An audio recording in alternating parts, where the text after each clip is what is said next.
కలియుగంలో ధర్మం కోసం పోరాడే ప్రతి వాళ్ళ వెనుక సో దేవుడు ఉంటాడు, రాముడు ఉంటాడు, అంటే ఇండైరెక్ట్ గా ఆంజనేయుడు ఉంటాడని చూపిస్తారనమాట ఈ సినిమాలో. సో మనకు ఇప్పుడు వస్తున్న సినిమాస్ లో దేవుడి సెంటిమెంట్ ని వాడుకోవడం చాలా కామన్ అయిపోయింది. సో మనం చూస్తున్నాం కదా, రీసెంట్ గా రిలీజ్ అయిన అఖండ కావచ్చు. సో ప్రతి సినిమాలో మనకు దేవుడి సెంటిమెంట్ వాడుకుంటున్నారు.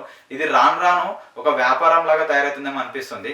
కథకు అవసరం ఉంటేనే దేవుడిని వాడుకుంటే బాగుంటది, కానీ ప్రతి సీన్ కి, ప్రతి షాట్ కి, ప్రతి స్టోరీకి ఒక ఇతిహాసాన్ని జోడించి అందులో అవసరం లేకుండా పెడితే ఆడియన్స్ ఎంతవరకు చూస్తారనేది, ఆడియన్స్ ప్రతిదీ చూస్తారనుకోవడం కూడా కరెక్ట్ కాదు అని నా opinion. So hello all, so welcome to my YouTube channel. Here the non spoiler review of the film Vanaveera. ఒక మాట చెప్పాలి అంటే సినిమా అయితే బాగుంది, మనం ఒకసారి థియేటర్కి వెళ్ళైతే చూడొచ్చు. ఎందుకు చెప్తున్నా అంటే ఈ సినిమా మనకు సో మల్టీప్లెక్స్ లో 105కి, సో సింగిల్ స్క్రీన్ లో 100కి 50 రూపీస్ టికెట్స్ అయితే ఉన్నాయి. మనం చిన్న సినిమాలకి బూస్టప్ ఇవ్వాలనుకుంటే మాత్రం ఖచ్చితంగా ఈ సినిమాని చూడండి. సో ఫస్ట్ ఆఫ్ ఆల్ ఈ సినిమా స్టోరీ గురించి అయితే డిస్కస్ చేద్దాం. సో స్టోరీ ఏంటంటే మనకు గోదావరి డిస్టిక్ లో వానాపురం అనే విలేజ్ ఉంటుంది. ఆ విలేజ్ లో సో మన హీరో క్యారెక్టర్ ఉంటుంది అనమాట, రఘు అనే క్యారెక్టర్. సో మన హీరోకి సో ఆ ఊర్లో వాళ్ళ ఫాదర్ చాలా ప్రేమతో కొనిచ్చిన బైక్ అయితే ఉంటుంది, దాన్ని చాలా జాగ్రత్తగా చూసుకుంటూ ఉంటాడు. సో అదే ఏరియాకి మనకు జరిగే ఎలక్షన్స్ లో సో అధికార పార్టీ వాళ్ళు, అంటే నవనిర్మాణ పార్టీ అన్నమాట, అధికార పార్టీ వాళ్ళు అక్కడ ఎమ్మెల్యే కంటెస్టెంట్ గా మన దేవాని అయితే నిలబెడతారు. Deva character played by actor Srinand. So ఆ తర్వాత ఎలక్షన్స్ కోసం జరిగే ఎన్నికల ప్రచారం కోసం సో మన హీరో బైక్ ని అయితే వాళ్ళు యూజ్ చేసుకుంటారనమాట. సో ఎందుకు ఆ ఊర్లో బైక్స్ ఉండవా, మనోడి బైకే కావాలంటే దాన్ని కూడా మనకు కొన్ని చూపిస్తారు సినిమాలో. సో బైక్ యూజ్ చేసుకుంటారు. యూజ్ చేసుకున్న తర్వాత ఎలక్షన్స్ అయిపోయిన తర్వాత ఆ బైక్ అయితే తన హీరో దగ్గరికి రాదు. సో తన ఎంతో ఇష్టపడే బైక్ తన దగ్గరికి రాకపోవడంతో హీరో వాళ్ళ మీద ఎలా రివెంజ్ తీర్చుకున్నాడు, సో తనకు జరిగిన అవమానాలు ఏంటి, తక్కువ కులానికి చెందిన హీరోకి పొలిటీషియన్స్ కి మధ్య జరిగిన యుద్ధమే ఈ సినిమా అని చెప్పుకోవచ్చు అనమాట. సో మెయిన్ గా ఇది మనకి ఈ సినిమా స్టోరీ వచ్చేసి. సో ఇన్ డీటెయిలింగ్ ఈ సినిమా రివ్యూ గురించి డిస్కస్ చేస్తే ఒకటే మనం ఏం చెప్పుకోవచ్చు అంటే, సో కులము, ధర్మము, రాజకీయం విషయాల గురించి ఈ సినిమాలో చాలా డిస్కస్ చేశారనమాట. మెయిన్ గా ఈ సినిమా మనకు ఆడియన్స్ కి ఇంత రీచ్ అవ్వడానికి మెయిన్ రీజన్ ఏంటంటే, ఈ సినిమాలో టీజర్ లో కావచ్చు, ట్రైలర్ లో కావచ్చు మనం విన్న డైలాగ్స్. ఈ సినిమా డైలాగ్స్ రిటర్న్ బై తెలుగులోని చాలా famous Telugu dialogue writer Sai Madhav Burra గారు ఈ సినిమాకి డైలాగ్ రైటర్ గా పనిచేశారు. సో ఈయన చాలా మంచి రైటర్, మీకు తెలుసు కదా. సో ఈ సినిమాకి స్టోరీ, స్క్రీన్ ప్లే అయితే మనకు విశ్వజిత్ గారు ఇచ్చారు. సో డైరెక్టర్, హీరోగా మన సినిమా హీరో అయిన అవినాష్ తిరువిధుల గారు అయితే వర్క్ చేశారనమాట. సో ఒక మాటలో చెప్పాలి అంటే యాజ్ ఎ డైరెక్టర్ గా, యాజ్ ఎ హీరోగా 100% ఎఫర్ట్ అయితే పెట్టాడు మన హీరో గారు.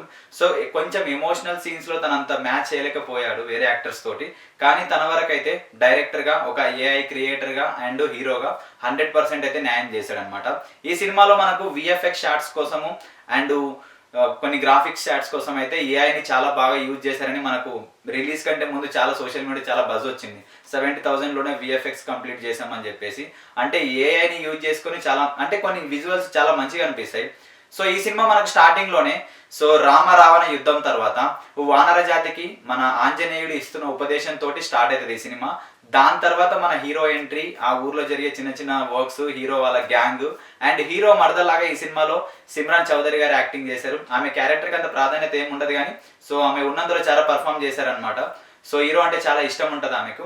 సో ఇదే కండిషన్, ఇదే ఫ్లోలో ఉన్నప్పుడు అక్కడ జరిగే ఎలక్షన్స్ కోసం సో మనకు దేవా మనుషులు, అంటే దేవాకి మనకు రైట్ హ్యాండ్ ఈ సినిమాలో బసవ క్యారెక్టర్ ఉంటుంది. That character played by Tarzan గారు చాలా రోజుల తర్వాత మనకు స్క్రీన్ మీద కనిపించారు.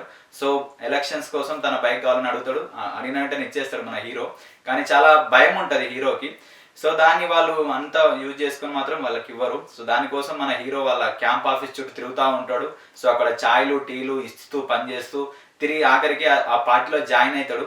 సో తర్వాత ఎమ్మెల్యేగా మన దేవా గెలవకుండా ఎలాంటి ప్లాన్ చేశాడు, సో తన రైట్ హ్యాండ్ అయిన బసవనే దేవాకి ప్రత్యర్థిగా ఎలా నిలబెట్టాడు ఎన్నికల్లో అనేది మనం తెలుసుకోవాలి అంటే సినిమా చూడాలన్నమాట ఖచ్చితంగా. సో ఇది మనకు ఈ cinema in detailing review.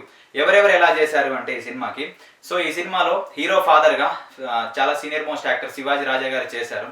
So ఆయన క్యారెక్టర్ వరకు అయితే చాలా మంచిగా ఉంటుంది అనమాట. సో ఇక్కడ ఫాదర్ కొడుకు రిలేషన్ కూడా మనకు మంచిగా చూపిస్తారు.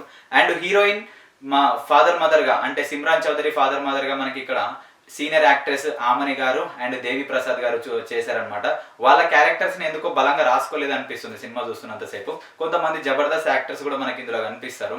సో చమ్మక్ చంద్ర గారు, మనకు రాకింగ్ రాకేష్ గారు, వీళ్ళని మనం చూడొచ్చు ఇంకొంతమందిని. అండ్ హీరో ఫ్రెండ్స్ కూడా మనకి సినిమాలో కొంచెం హీరోకి సపోర్ట్ గా ఉంటారు ఇంత పెద్ద పొలిటికల్ డ్రామాలో. అండ్ ఇక్కడ మనం మెయిన్ గా డిస్కస్ చేసుకోవాల్సింది ఏంటంటే ప్రొడక్షన్ వాల్యూస్ గురించి. So silver screen cinemas LLP banner మీద. సో ఇక్కడ మనకు ఈ సినిమాని శాంతనుపతి గారు, అనికేత్ రెడ్డి, అవినాష్ భుయాని, అల్లపాటి రాజా గారు అయితే ఈ సినిమాని మనకు ప్రొడ్యూస్ చేశారనమాట. ఏషియన్ సినిమాస్ వాళ్ళైతే ఈ సినిమా రిలీజ్ ని చూసుకుంటున్నారు. సో వాళ్ళే మనకు ప్రజెంట్ చేస్తున్నారు. ఓవరాల్ గా తెలుగు స్టేట్స్ లో ఈ సినిమా 100 to 120 థియేటర్లో రిలీజ్ అయిందని మనకు ప్రెస్ మీట్లు అయితే వాళ్ళు చెప్పారనమాట. సినిమా చూస్తున్నంతసేపు నాకు ఒకటే అనిపించింది, ఒక డెబ్యూటెంట్ డైరెక్టర్స్ ఇంత మంచిగా చేస్తున్నారు, అట్ ద సేమ్ టైం వీళ్ళకు మంచి సపోర్ట్ ఇస్తే ఒక ఆడియన్ గా కావచ్చు, ఒక రివ్యూవర్ గా కావచ్చు, ఇంకా మంచిగా తీయగలరు కానీ అనిపించింది. ఎందుకంటే వీళ్ళ దగ్గర లో బడ్జెట్ వల్ల కొన్ని విఎఫ్ఎక్స్ యాడ్స్ ని ఏఐ తీసుకున్నారు. కాకపోతే సెన్సార్ వాళ్ళు ఈ సినిమా చూసిన తర్వాత, యాక్చువల్లీ ఇది ఫస్ట్ December 25 కి రిలీజ్ చేస్తామని అనుకున్నారు వీళ్ళు. సో అంతకు ముందే మనకి ఇది సెన్సార్కి వెళ్ళింది కాబట్టి సెన్సార్ వాళ్ళు ఈ సినిమా చూసిన తర్వాత కులము, ధర్మము, రాజకీయాల మీద చాలా సెన్సిటివ్ డైలాగ్స్ ఉన్నాయి, చాలా సెన్సిటివ్ విషయాల్ని టచ్ చేశారని చెప్పేసి ఈ సినిమాకి ఫస్ట్ ఉన్న వానరా టైటిల్ని అయితే వాళ్ళు రిజెక్ట్ చేశారనమాట. ఈ టైటిల్ పెట్టుకుంటే మేము రిలీజ్కి పర్మిషన్ ఇవ్వము అన్నట్టుగా వాళ్ళు చెప్పారు. సో దాన్ని బట్టి వీళ్ళు ఆ టైటిల్ వానరా అనే టైటిల్ అప్పటికే పబ్లిక్ వెళ్ళిపోయింది అనమాట. సో ఆ టైటిల్ నేమ్ చేంజ్ చేయకుండా అదే లెంత్ తోటి మనకు వనవీర అనే టైటిల్ అయితే పెట్టి, సో December 25 నుంచి వీళ్ళు January 1, 2026కి అయితే పోస్ట్ పోన్ చేశారు. నన్ను అడిగితే ఈ సినిమా ఈ టైంలోనే రిలీజ్ అవ్వడం మంచిగా అనిపించింది. ఎందుకంటే ఇప్పుడు మనకు సంక్రాంతి వరకు పెద్ద సినిమాలు ఏం లేవు. ఈ సినిమాతో పాటు మనకు సైక్ సిద్ధార్థ ఇంకా కొన్ని సినిమాలు రిలీజ్ అయ్యాయి. సో కోన వెంకట్ గారు అండ్ 30 years పృథ్వీ గారు అండ్ భద్రం గారు, అప్పాజీ గారు, వీళ్ళంతా మంచి మంచి క్యారెక్టర్స్ ప్లే చేశారు. సో అంత పొలిటికల్ డ్రామా అనమాట. అండ్ బలగం సంజయ్ గారు కూడా ఈ సినిమాలో మనకు యాక్ట్ చేశారు. సో అంటే కొంచెం ఫైట్స్ మంచిగానే ఉంటుంది, ఎమోషన్ ఒక్కటి మనకు వర్కౌట్ అవ్వదు ఈ సినిమాలో. సో అండ్ ఇంకొకటి ఏంటంటే ఇక్కడ మనకు సో ఇంటర్వెల్ వరకు మనకు సినిమా ఒక రేస్ లో సాగుతూ ఉంటది. తర్వాత మనకు ఎప్పుడైతే దేవాని మనకు ఎమ్మెల్యే అభ్యర్థిగా ప్రకటిస్తారో అప్పటి నుంచి కథలో స్పీడ్ పెరుగుతుంది అనమాట. కానీ మనకు మన యాక్టర్ శ్రీనంద్ గారికి ఇప్పటిదాకా విలన్ గా చేసిన ఎక్స్పీరియన్స్ లేదు. దాన్ని మనం బేస్ లో చేసుకుంటే ఆయన చూపించే విలనిజానికి హీరోకి మధ్య జరిగే వారికి సో మనం అంత కనెక్ట్ కామేమో అనిపిస్తుంది నా వరకు అయితే. ఇది నా పర్సనల్ ఒపీనియన్. సో బైక్ కోసం జరిగే ఈ మూవీలో సో మనకు డైలాగ్స్ మాత్రం చాలా బాగుంటాయి. ఇవన్నీ ఇప్పుడు మనకు సైక్ సిద్ధార్థ కూడా మంచి పబ్లిక్ టాక్ వచ్చింది, దాంతో పాటు వనవీర కూడా మంచి పబ్లిక్ టాక్ వచ్చింది. సో కాకపోతే కొంచెం ఎమోషన్ గా సినిమా మనకు ఆడియన్స్ కి అంత కనెక్ట్ కాదు. అండ్ మనం మెయిన్ గా డిస్కస్ చేసుకోవాల్సింది ఏంటంటే ఈ సినిమా మనకు ప్రీ క్లైమాక్స్ లో స్పెషల్ పోలీస్ ఆఫీసర్ లాగా మనకు కమిడియన్ సత్య గారు అయితే వస్తారు. ఆయన ఉన్నంతసేపు ఈ సినిమా మనకు కొంచెం ఫ్లోలో మనకు నవ్వులు అంటే కొంచెం కామెడీ పరంగా బాగా వర్కౌట్ అవుతుంది. తర్వాత మనకు అంత యాక్షన్ ఎపిసోడే ఉంటుంది. సో తెలుసు కదా మన తెలుగు సినిమా రెగ్యులర్ తెలుగు సినిమానే చూస్తున్నట్టు ఉంటుంది. మనం సీన్స్ ని ఎక్స్పెక్ట్ చేస్తాం అనమాట. ఓకే ఇంకా ఫైనల్ గా మొత్తానికైతే హీరోనే గెలుస్తాడు అన్నట్టుగా ఉంటది. అంటే నా ఉద్దేశం అట్లని కాదు. సో మనం రెగ్యులర్ తెలుగు సినిమా ఫార్మాట్ లోనే సాగుతుంది అనమాట ఈ సినిమాని. సో ఇది మనకు సో ఈ సినిమా యొక్క రివ్యూ అనమాట. ఈ సినిమాకి మనకు మ్యూజిక్ వచ్చేసి వివేక్ సాగర్ గారు, ఆయన బీజిఎం బాగుంది, సాంగ్స్ ఏం పెద్దగా ఆకట్టుకోవు. ఆ సాంగ్స్ కూడా కొంచెం స్టోరీకి అడ్డంగానే కనిపిస్తాయి. అండ్ ఇక్కడ వచ్చేసి మనకు ఎడిటింగ్ బై చోటా కే ప్రసాద్. కొంచెం అక్కడక్కడ కట్ చేసే ఛాన్సెస్ ఉన్నది, కానీ కథకి ఎలాగైతే ఉండాలో అలాగే ఉంది. మనకి ఎడిటింగ్ కూడా చాలా బాగుంది. అండ్ ఇంకొకటి మనకి డైరెక్టర్ ఆఫ్ ఫోటోగ్రఫీ అంటే సినిమాటోగ్రఫీ బై సుజాత సిద్ధార్థ్. మనకు గోదావరి లొకేషన్స్ ని చాలా అందంగా చూపించారు. మనకు తెలుసు ఎప్పుడన్నా గోదావరి అంటే బేసిక్గానే అది ప్రకృతి సౌందర్యంలో ఉన్నట్టుంటది అనమాట. అండ్ ఇంకొకటి dialogues by Sai Madhav Burra. So ఆయన పదును పెట్టి ఆయన కళానికి పదును పెట్టి రాసినట్టుంది అనమాట. డైలాగ్స్ అయితే చాలా మంచిగా ఉంటాయి. సో యాక్టర్స్ కూడా డైలాగ్స్ ని చాలా బాగా చెప్పారు. So and director come hero and AI creator వచ్చేసి మనకు అవినాష్ తిరువీధుల. సో ఆయన వరకు 100% చేశాడు ఈ సినిమాని.